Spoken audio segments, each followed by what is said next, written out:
24 siegħa wara li l-qorti qatata li Owen Bonnici fil-kapaċitajiet tiegħu ta' Ministru tal-Ġustizzja kien qed jikser id-dritt tal-espressjoni ta' diversi attivisti kull darba li ordina li jiġu mneħħija x-xemat u l-fjuri mpoġġija fuq il-mafkar ta' Daphne Caruana Galizia, l-istess Ministru illum tal-Edukazzjoni għadu qed jirrifjuta li mqar jitlob apoloġija lill-attivisti. Aħseb wara kemm jirreżenja. Ministru, għaddew 24 siegħa u għadek ma għamilx apoloġija, meta besibek tagħmel apoloġija lin-nazzjon?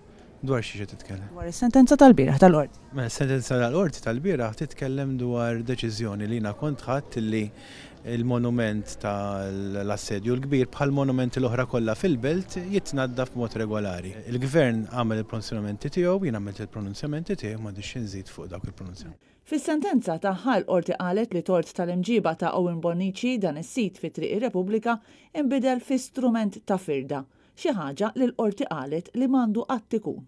Minkejja dan kollu minkejja li s-sentenza titkellem dwar pika min-naħa tal-Ministru u minkejja li l-qorti diskrivet l-aġir ta' Bonnici bħala assurd, mistoqsi dwar iċ-ċamata li qala mill-qorti il-Ministru baqa' jirrepeti biss li jekk ingħata messaġġ li tneħħija tal-fjuri u x-xemat kienet azzjoni pikuża, din kienet interpretazzjoni żbaljata.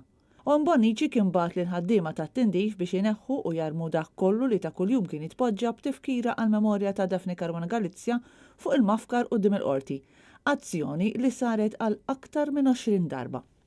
Il-ġurnalisti li nġabru quddiem Owen Bonnici baqgħu jistennew xi tip ta' risposta li turi li l-Ministru jasal biex fl-aħħar jammetti li l-aġir tiegħu kien fil-fatt pikus u aktar minn hekk fiksur tal-libertà tal-espressjoni tal-attivisti u li jkun kapaċi jitlob skuża lin-nazzjon tal-li bemilu u bl-ordnijiet tiegħu kompla firet minn flok għaqqat.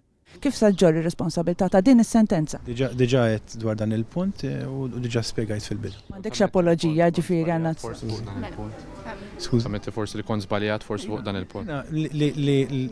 Il-punt li tinsemmi huwa li jekk intbagħat il-messaġġ li din qed issir pika jew biex b'xi mod tinżera firda, assolutament ma kienx il-każ. La tweġiba u lanqas l-apoloġija baqgħu qatt ma waslu.